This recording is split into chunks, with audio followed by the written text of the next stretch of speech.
জনপ্রিয় যে সিরিয়ালটা চিরদিনই তুমি যে আমার, সেই ধারাবাহিকে আর্য মানে জিতু কামাল এবং অপর্ণা মানে দিতিপ্রিয়া রয় যে অভিনয় করতেন, সেই চরিত্রে বদল এসেছে। সেই অপর্ণা চরিত্রে এখন দিতিপ্রিয়া রায় বদলে এসেছেন শিরিন পাল। কেন, ঠিক কেন দিতিপ্রিয়া রায় কেন চরিত্রটায় অভিনয় করা ছেড়ে দিচ্ছেন, সেটার কারণ আমি আজকে এক্সপ্লেন করবো তোমাদের সামনে।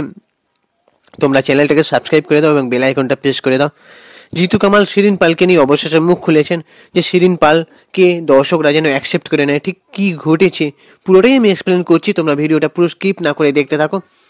জনপ্রিয় ধারাবাহিক শিরিন পাল এই এই যে দিতিপ্রিয়া রায়ের জুতোয় পা গলাচ্ছেন, তার আগে বলে রাখি দিতিপ্রিয়া রায় এবং জিতু কামাল এই ধারাবাহিকটার জন্য মানে যথেষ্ট খ্যাতি পেয়েছেন, মানে মানুষের যথেষ্ট পছন্দের এই জুটিটা। এই জুটিটাকে দেখতে যথেষ্ট টিআরপি মানে হাই আছে বলতে গেলে। এই জুটিটা মানুষের মধ্যে অনেক পছন্দ হয়েছে। শিরিন পালকে নিয়ে এখনো মানে মিশ্র প্রতিক্রিয়া দেখা গেছে। সবাই বলছে দিতিপ্রিয়া রায় ভালো ছিল, এরকম অনেক কমেন্ট করতে দেখা যাচ্ছে। আসলে দিতিপ্রিয়া রায় মানে অনেক মেগা সিরিয়াল করে এসেছে, সে একটা জায়গা করে নিয়েছে মানুষের মনে। আর এই যে সিরিয়ালটায় ছোট বড় মানে একটা বয়সের ব্যবধান দেখানো হয়েছে জিতু কামাল এবং দিতিপ্রিয়া রায়ের মধ্যে, সেখানে দিতিপ্রিয়া রায় যথেষ্ট ফিট অ্যান্ড ফাইন ছিল। তাই দর্শকদের মনে একটা খারাপ লাগার বিষয় হয়ে দাঁড়িয়েছে যে দিতিপ্রিয়া রায় অবশেষে সিরিয়ালটা ছেড়ে দিচ্ছেন, কাজ করবেন না আর। আসলে ঠিক কী হয়েছে না, মানে দিতিপ্রিয়া রায় তারই অভিযোগ এবং অভিযোগের জেরেই মানে সে কাজটা ছেড়ে দিচ্ছে। কি অভিযোগ করেছে না, জিতু কামাল তার প্রতি নাকি অনুপযুক্ত আচরণ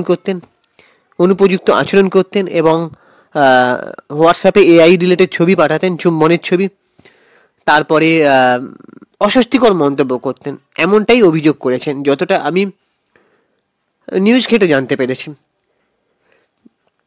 এবারে দিতিপ্রিয়া রায় এটাও জানিয়েছিল নাকি যে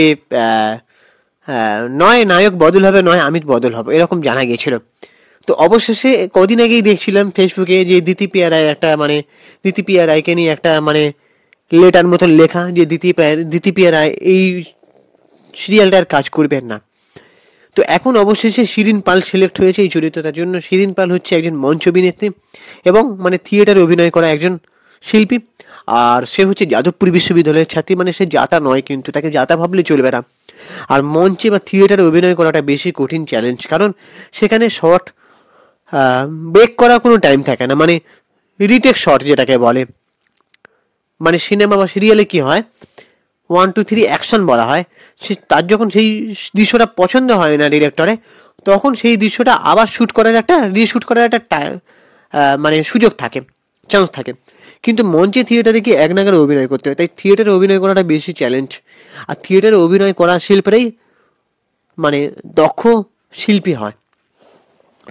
তো এই জিতু কামাল এখন এনাকে নিয়ে মানে শিরিন পালকে নিয়ে একটা সোশ্যাল মিডিয়ায় লিখেছেন। তিনি কি লিখেছেন, তিনি লিখেছেন যে শিরিন পাল সবারই একটা প্রথম দিন থাকে, আর সেই প্রথমটা শুরুটা সবারই একটা থাকে, মানে শিরিন পালকে নিয়ে বলছে। তো আপনারা শিরিন পালকে সমর্থন করুন, উৎসাহিত নাই করতে পারেন, দয়া করে তাকে নিরুৎসাহিত করবেন না, আর ওকে আশীর্বাদ করুন, এরকমই শিরিন পালকে নিয়ে লিখেছেন। আর এই ঘটনার আবহেই জিতু কামালকে নিয়ে যতদূর শোনা যাচ্ছে এটাই হবে তার একমাত্র শেষ মেগা সিরিয়াল, মানে তিনি আর ধারাবাহিক অভিনয় করবেন না। এখন ধরে নিতে হবে যে ওটিটি এবং বড় পর্দাতেই জিতু কামাল এবারে তার ক্যারিয়ারটাকে এগিয়ে নিয়ে যেতে পারবেন। তো এই ছিল আজকের ভিডিও। এবারে আমি আর একটা ভিডিও তোমাদের সামনে আনবো, সেটা হচ্ছে জিতু কামাল যখন মানে দেখো জিতু কামাল এবং দিতিপ্রিয়া রায়ের মধ্যে কিন্তু যথেষ্ট ঘনিষ্ঠ দৃশ্য ছিল এই সিরিয়ালটায়। তো এই আর্য এবং অপর্ণা এখন অবস্থাতে জিতু কামাল এবং শিরিন পাল বলা যায় যে অভিনয় করছেন সিরিয়ালে, সেটা ঘনিষ্ঠ দৃশ্য হতে পারে।